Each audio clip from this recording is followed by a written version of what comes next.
Ano passado, o irmão Shin, que viajava comigo pregando o evangelho, foi dispensado. Quando lhe perguntei, ele contou que, por alguns anos, ele não tinha cumprido bem o dever que a igreja lhe deu. Que fazia tudo do seu jeito, o que interrompeu seriamente o trabalho da igreja, e o dispensaram por isso. Fiquei triste por ele quando o vi tão arrependido e se sentindo tão mal. Em nosso trabalho, eu vi que ele era desleixado e fazia as coisas do jeito dele. Quis apontar isso e ajudá-lo a refletir e a aprender sobre si. Mas eu hesitei na hora de falar. Pensei que o líder já tinha lidado com ele quando o dispensou, que ele já estava péssimo. Se eu também dissesse algo, isso não seria enfiar o dedo na ferida? Ele acharia que eu não tenho empatia? Além disso, o líder já devia ter mencionado muito antes os problemas que eu percebia. Então decidi só confortá-lo. Eu disse a ele: sei que você ganhou muito nesses anos compartilhando o evangelho, que tem muita percepção. Muitos dos irmãos na igreja são um tanto novos, sem qualquer experiência evangelística. Você poderá ajudá-los quando voltar para casa. Surpreendi-me com a resposta dele. Irmão, ouvir isso me deixa transtornado. Achei que diria algo para me ajudar, para que eu pudesse refletir e conhecer a mim mesmo. Isso seria benéfico para a minha vida. Em vez disso, você me elogia, mesmo eu tendo chegado a esse ponto para que eu ache que minha dispensa não é algo tão sério e que sou mais capaz do que os outros. Está exercendo o papel de Satanás, empurrando-me para o inferno. Isso me lembrou do Senhor Jesus, quando ele repreendeu Pedro. Para trás de mim, Satanás. Então ele disse: essas coisas gentis não edificam as pessoas, e você não devia repeti-las. Isso não é amoroso. É prejudicial e destrutivo para elas. Sim. É verdade que não era edificante. E é ótimo que ele pôde discernir isso. Com certeza. Confrontado com o fracasso, o que ele precisava era a ajuda dos irmãos. Não alguns comentários gentis e insinceros. Eu sei. Fiquei muito envergonhado. E só quis me esconder em algum buraco. O irmão Shin não teve muita mudança de caráter após anos na fé e nunca realizou muito em seu dever. Era um estado perigoso. Mas eu só dizia coisas agradáveis. Eu estava sendo insincero, gentil e elogioso de um jeito secular. Isso não era ser uma pessoa enganosa? Sim. A dispensa do irmão Shin era uma boa chance para ele refletir sobre si mesmo. Se buscasse a verdade, refletisse sobre si mesmo e se arrependesse, aquele fracasso seria um ponto de virada na sua fé. Verdade. Mas eu dizia alguma bobeira insincera para brincar com seus sentimentos e enganá-lo. Eu era o assistente de Satanás. Verdade. Deus salva as pessoas. Mas Satanás tenta tudo para afastar as pessoas de Deus, para arrastá-las ao inferno. Essa asneira minha só estava prejudicando meu irmão. Sim. Esse tipo de elogio é realmente grave. Na época, senti um medo intenso. Então procurei algumas palavras de Deus para me ajudar a refletir. Estas duas passagens. Deus Todo-Poderoso diz: se você tem um bom relacionamento com um irmão ou uma irmã e eles pedem que você aponte o que está errado com eles, como você deve apontar? Isso tem a ver com como você aborda a questão.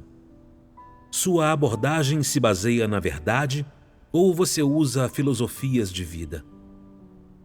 Qual é o problema quando você consegue ver claramente que alguém tem um problema, mas você não lhe diz isso diretamente, a fim de evitar confronto, e até se desculpa dizendo: minha estatura é pequena agora, e eu não entendo seus problemas completamente.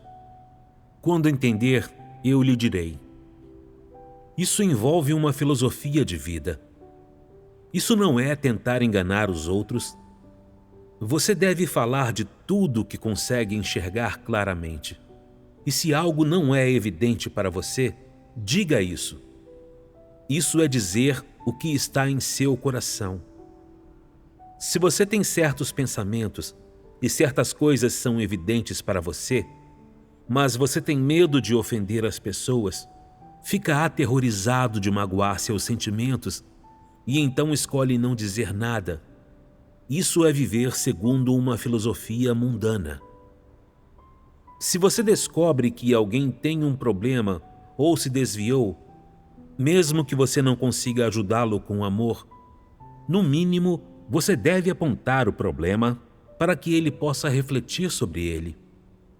Se você o ignorar, isso não é causar-lhe danos? Elas não têm amor por coisas positivas.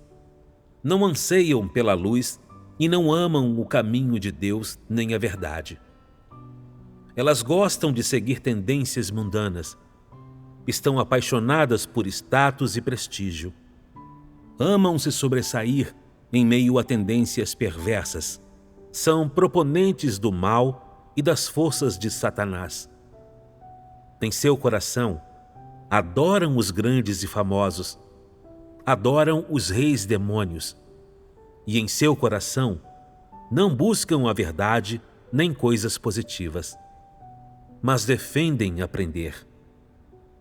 Em seu coração não aprovam aqueles que buscam a verdade e testificam de Deus. Em vez disso, aprovam e admiram pessoas perversas e que têm talentos especiais. Elas não trilham a senda da fé em Deus e de buscar a verdade, mas buscam o mal e o poder. Se esforçam em ser alguém inescrutável e ardiloso. Tentam integrar-se nas camadas superiores da sociedade para se tornar uma figura imponente e conhecida. Querem ser capazes de se inserir com perfeita facilidade em qualquer multidão, aplicar todos os tipos de truques, estratagemas e táticas com maestria perfeita e ser recebidas com adoração e acolhimento aonde quer que vão. Querem ser um ídolo para as pessoas. Esse é o tipo de pessoa que querem ser. Que tipo de caminho é esse? É o caminho dos demônios, a senda do mal. Não é o caminho trilhado por um crente. A fim de fraudar a confiança pessoal das pessoas, de fazer adorá-las e segui-las, elas usam as filosofias de Satanás, sua lógica, usam todo o seu estratagema, toda a falcatrua em todo o cenário. Essa não é a senda que deve ser trilhada por pessoas que acreditam em Deus. Tais pessoas não só não serão salvas, elas também receberão a punição de Deus. Disso não pode haver a menor dúvida. Amém. Amém. As palavras de Deus expuseram meus motivos malignos e minha natureza corrupta. O irmão Shin tinha sido desleixado e não se empenhou em seu novo dever após ser dispensado. Ele não perseverava em seu dever e não tinha princípios, mas fazia o que queria. Eu já tinha visto esse comportamento dele, mas eu era um bajulador que temia ofendê-lo e nunca apontava isso. Ele foi dispensado de novo e se abriu comigo em comunhão sobre seus fracassos. Eu deveria ter conversado e comungado à vontade de Deus para ajudá-lo a refletir sobre si e se arrepender. Isso teria sido amoroso e benéfico, e realmente edificante para ele. Mas eu era um cara legal, que dizia um monte de lixo enganoso. Eu não estava tentando enganá-lo para que gostasse de mim. Queria que ele sentisse que, quando experimentou o fracasso, o líder apenas lidou com ele e o expôs. Mas eu fui caloroso e eu o confortei. Ele ficaria grato e com uma boa impressão sobre mim. Eu estava usando as filosofias mundanas dos incrédulos, como nunca golpeie abaixo da cintura. Seja gentil com o outro, ser franco só aborrece. Não compartilhe tudo para agradar aos amigos, e outras. São todas filosofias satânicas, palavras malignas e mundanas para se viver. Sim. Todos os incrédulos interagem com base na lógica satânica. Sempre tentam agradar e são hipócritas, nunca dizem uma única palavra verdadeira. Todos fingem e sondam os outros. Usam trapaças em tudo o que dizem. Mas como crente, que tanto tinha lido da palavra de Deus, eu ainda não conseguia falar nada alinhado com a verdade. Ao contrário, usei filosofias satânicas feito incrédulo. Fui um canal para Satanás, tornando-me mais enganoso. Era patético. Sim. Somos crentes. Mas se não aceitarmos a verdade, falarmos e agirmos com base nas filosofias de Satanás, nunca mudaremos, não importa o tempo de fé. Com certeza. Nada que diga está de acordo com a verdade quando se vive segundo as filosofias satânicas. Verdade. Concordo. Isso me lembrou das palavras de Deus. Se os crentes são tão casuais e restritos em sua fala e conduta como são os incrédulos, então são mais malignos que os incrédulos. São demônios arquetípicos. Quanto mais estiver na presença de Deus, mais experiências você terá.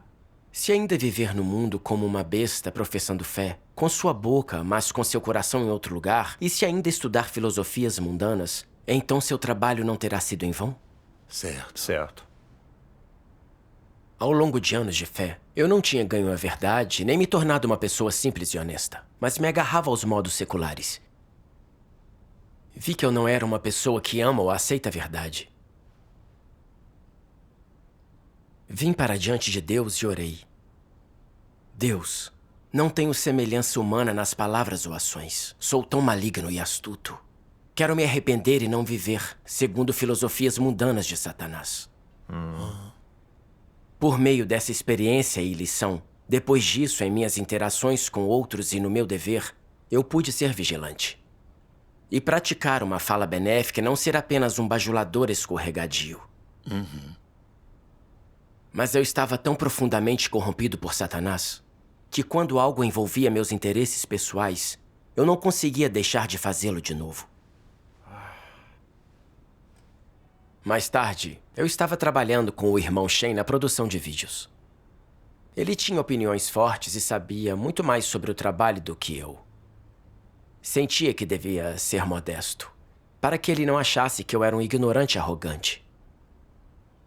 Assim, no decurso dos nossos deveres, tentei seguir o lema "A harmonia é um tesouro, a paciência virtude". Às vezes, eu via alguns problemas e erros nos vídeos dele e sugeria consertá-los.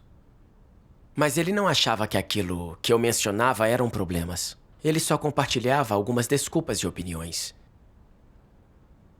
Embora eu não concordasse totalmente com ele, eu temia que uma discussão nos levaria a um impasse ou a uma briga. Então, todos me chamariam de teimoso.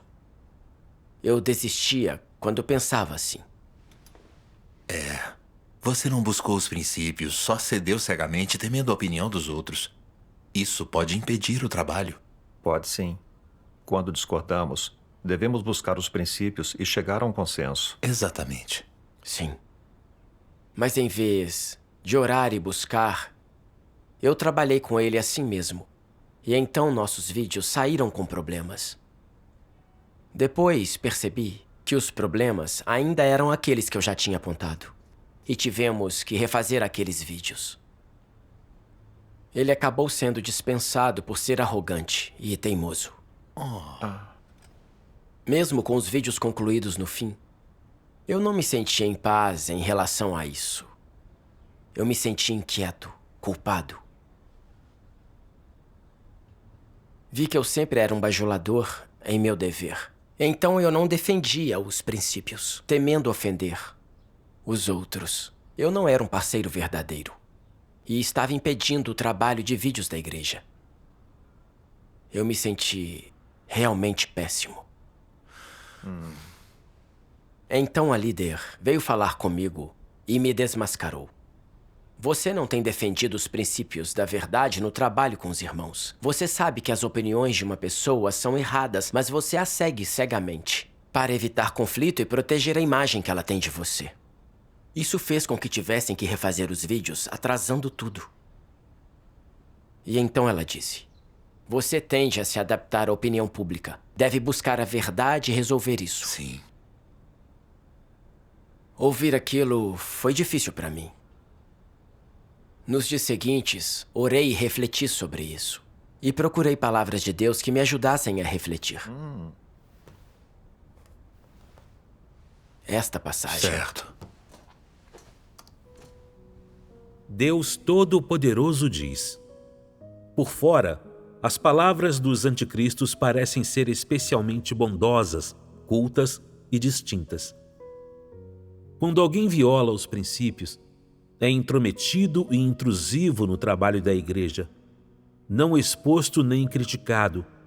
Não importa quem seja, o anticristo se finge de cego, fazendo com que as pessoas pensem que ele é magnânimo em todas as questões. Cada corrupção e ato odioso das pessoas é respondido com beneficência e tolerância. Ele não se irrita nem fica furioso. Ele não se zanga nem culpa as pessoas quando elas cometem um erro e prejudicam os interesses da casa de Deus. Não importa quem cometa o mal e perturbe o trabalho da casa de Deus. Ele não dá atenção, como se nada tivesse a ver com ele, e ele nunca ofende as pessoas por causa disso. Qual é a sua maior preocupação? Quantas pessoas o admiram e quantas pessoas o veem quando ele sofre e o admiram por isso? Os anticristos acreditam que sofrer nunca deve ser em vão. Não importa que adversidade suportem, que preço paguem, que boas ações façam, quão afetuosos, atenciosos e amorosos sejam em relação aos outros. Tudo isso deve ser feito na frente dos outros. Mais pessoas devem ver. E qual é seu objetivo ao agir assim? Conquistar as pessoas. Fazer com que as pessoas admirem e aprovem suas ações, seu comportamento, seu caráter. Existem até anticristos que tentam estabelecer uma imagem sua como pessoa boa por meio desse comportamento externamente bom, para que mais pessoas venham até eles à procura de ajuda. Suas ações não inspiram simplesmente veneração no coração das pessoas. Elas também lhes dão um lugar nele. Os anticristos desejam tomar o lugar de Deus. É isso que eles pretendem quando fazem essas coisas. Evidentemente, suas ações já produziram resultados precoces. No coração dessas pessoas que carecem de discernimento, os anticristos têm agora um lugar. E agora há pessoas que os veneram e admiram. E é exatamente esse o objetivo dos anticristos. Amém. Amém. Deus mostra que anticristos são malignos, que eles agradam nas ações e nas palavras para se disfarçar e ganhar o coração dos outros, para que pensem que são os únicos que entendem e os busquem para consolá-las. Isso afasta as pessoas de Deus, e os anticristos tomam o lugar de Deus. Eu estava agindo exatamente assim. Em nossos deveres, os irmãos devem articular as coisas e ajudar uns aos outros. Mas eu evitava qualquer coisa ofensiva só para proteger a minha imagem. Vi alguns problemas na produção de vídeos do irmão Shen. E eu não defendi os princípios da verdade, só segui sendo um cara legal, sem praticar a verdade. Queria que todos achassem que eu não era arrogante, que era tolerante e compreensivo, e que era compassivo. Queria deixar felizes todos com quem interagia, para que gostassem de mim e tivessem uma impressão boa. A fim de alcançar esse objetivo, viu? Eu nem poupei o trabalho da igreja nessa tentativa de manter a minha imagem. Eu era tão egoísta e maligno. O julgamento e a revelação de Deus me mostraram que, ao ser um cara legal, eu estava na senda de um anticristo. Eu estava agindo em prol de Satanás na igreja. Senti muita culpa quando percebi isso. Depois disso, continuei refletindo. Em todo o meu tempo como crente, eu sempre mostrava um rosto simpático às pessoas. Sempre que via alguém que parecia educado e bondoso, eu tentava imitá-lo. Queria sempre parecer tranquilo e acessível, para proteger minha imagem na mente dos irmãos. Raramente me manifestava quando via problemas ou corrupção nos outros. Eu temia ofendê-los. Quando era diácono evangelístico, eu me esforçava a não aparecer e a falar humildemente. Quando os outros eram superficiais demais no dever e sem princípios, temia constrangê-los se o dissesse, e temia que me menosprezassem. Então, em nome de um suposto desejo de ajudar, eu era cuidadoso, delicado e indireto. Não chamava a atenção de ninguém nem o ajudava a ver o que tinha feito. Eu só lhe dava uma dica indireta. Quando tinha que dispensar alguém e comungar, eu achava que era ofensivo e não sabia o que dizer. Sempre queria que os outros comungassem em meu lugar. Eu me escondia. Fazia de tudo para proteger meu status e imagem assim. E os irmãos diziam que eu era humilde e que era fácil conviver comigo.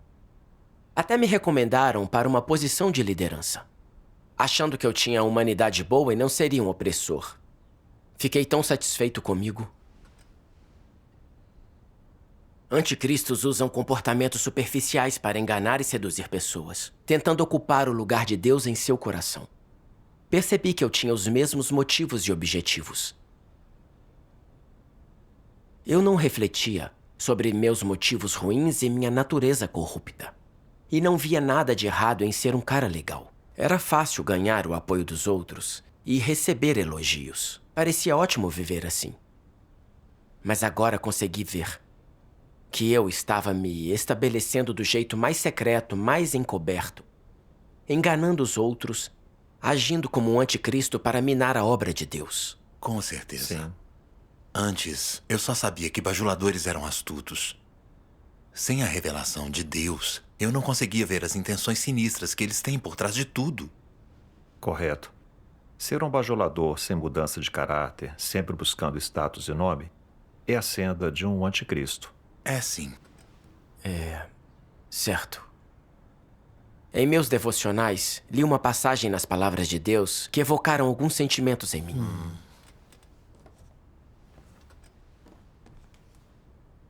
Não praticar a verdade se algo acontecer é transgressão. Se ainda não agir assim quando algo lhe acontecer de novo, se você abandonar a verdade a fim de proteger interesses, vaidade e orgulho, que comportamento é esse? É cometer o mal? Se você nunca pratica a verdade e suas transgressões aumentam, então o seu fim já está determinado. É óbvio que, se totalizadas as suas transgressões e somadas as suas escolhas, as coisas que busca e as suas vontades, bem como aos rumos e as sendas que escolheu ao fazer as coisas, se isso for somado, será possível determinar o seu fim. Você deveria ir parar no inferno. O que significa que você será punido. O que acham? Isso é algo banal? Somadas, as suas transgressões são um compêndio de ações malignas, e assim você deveria ser punido. Que é a consequência última de quando você acredita em Deus, mas não aceita a verdade. Amém. Amém. Eu era um cara legal e não praticava a verdade. Em cooperação com os outros, isso sempre acontecia às custas do trabalho, com um motivo maligno de conquistar corações. Era mesmo maligno. Se tivesse continuado assim, eu teria acabado expulso e punido por Deus. Sim, você está certo. Nas palavras de Deus, senti seu caráter justo e como aqueles que não praticam a verdade o enojam. Eu queria me arrepender, buscar a verdade e resolver meu caráter bajulador. Isso é ótimo. Amém. Amém. Que palavras de Deus você leu para ter uma senda de prática? Estas aqui. Claro. Deus Todo-Poderoso diz: quando o seu relacionamento com Deus tiver se tornado normal, então você também terá relacionamentos normais com as pessoas. A fim de construir uma relação normal com Deus, tudo deve ser construído sobre o fundamento das palavras de Deus. Você deve ser capaz de cumprir o seu dever de acordo com as palavras de Deus e do que Deus exige. Deve corrigir os seus pontos de vista e deve buscar a verdade em todas as coisas. Deve praticar a verdade quando a entende e, independentemente do que lhe aconteça, deve orar a Deus e buscar com um coração obediente a Deus. Ao praticar assim, você será capaz de manter uma relação normal com Deus. Ao mesmo tempo em que deve cumprir corretamente o seu dever, deve também garantir que não faça nada que não beneficie a entrada na vida dos escolhidos de Deus e não diga nada que não seja útil para os irmãos e irmãs. No mínimo, você não deve fazer nada que vá contra a sua consciência e de forma alguma deve fazer algo vergonhoso. De forma alguma deve fazer qualquer coisa que se revolte contra Deus ou resista a Ele. E não deve fazer nada que perturbe o trabalho ou a vida da igreja. Seja justo e honroso em tudo o que fizer e certifique-se de que todas as suas ações são apresentáveis diante de Deus. Embora a carne possa às vezes ser fraca, você deve ser capaz de colocar os interesses da família de Deus em primeiro lugar, sem cobiça por lucro pessoal, sem fazer nada egoísta ou desprezível. Deve refletir frequentemente sobre si mesmo. Dessa forma, você será capaz de viver diante de Deus com frequência e seu relacionamento com Deus se tornará completamente normal. Para todos que cumprem seu dever, por mais profundo ou raso que seja seu entendimento da verdade, a maneira mais simples de prática para entrar na realidade da verdade é pensar nos interesses da casa de Deus em tudo e abrir mão de desejos egoístas, intenções individuais, motivos, reputação e status. Coloque os interesses da casa de Deus em primeiro lugar. Isso é o mínimo que se deve fazer.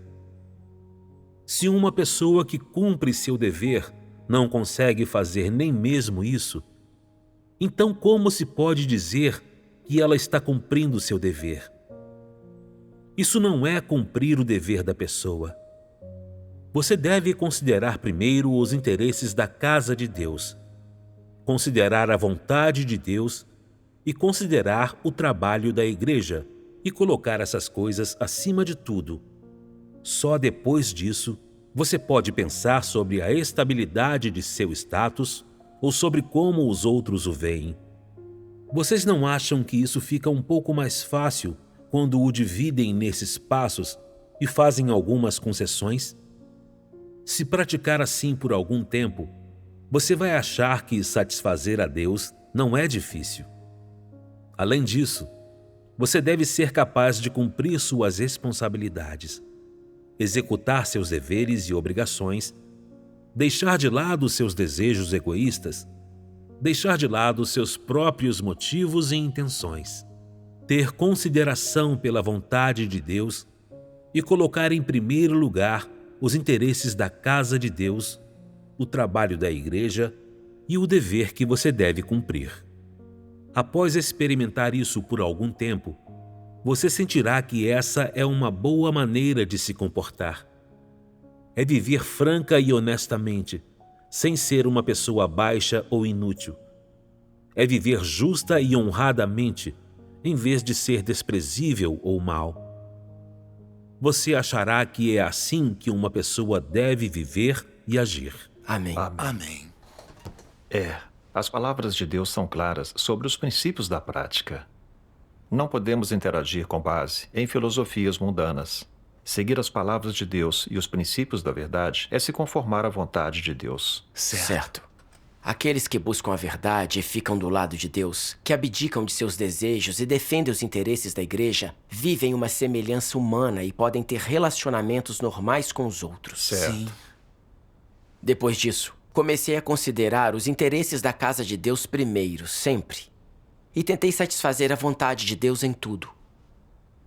Depois de fazer isso por um tempo, vi que eu tinha tantas chances de praticar a verdade no dia a dia e no meu dever. Sempre.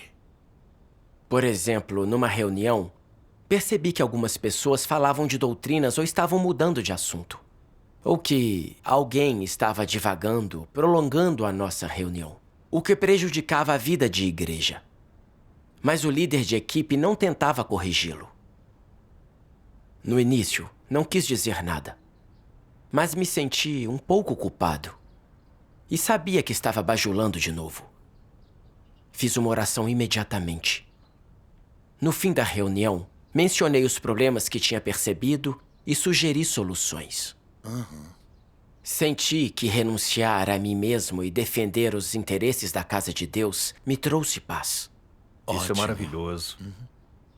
Um irmão que eu conhecia bem foi dispensado.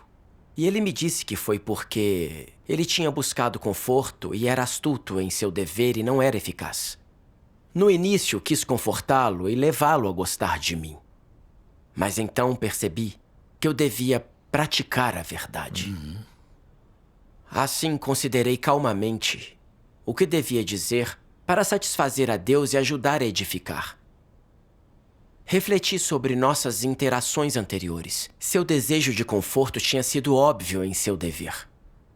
Eu falei com ele diretamente sobre os problemas em sua atitude no dever. E lhe enviei algumas palavras de Deus. Depois, ele me agradeceu e disse que tudo isso tinha ajudado. Graças a Deus. Depois disso, eu me senti muito calmo, muito em paz. Verdade. Pelos ambientes dados por Deus, o julgamento e revelação de suas palavras, vi que viver as filosofias mundanas de Satanás me tornaria mais astuto, perdendo o fundamento de ser humano, e só prejudicaria a mim e aos outros. Verdade. Correto. Também aprendi que viver segundo as palavras de Deus e os princípios da verdade é o jeito de ter humanidade sendo uma boa pessoa. Amém. Graças a Deus. Graças Graças a a Deus. Deus.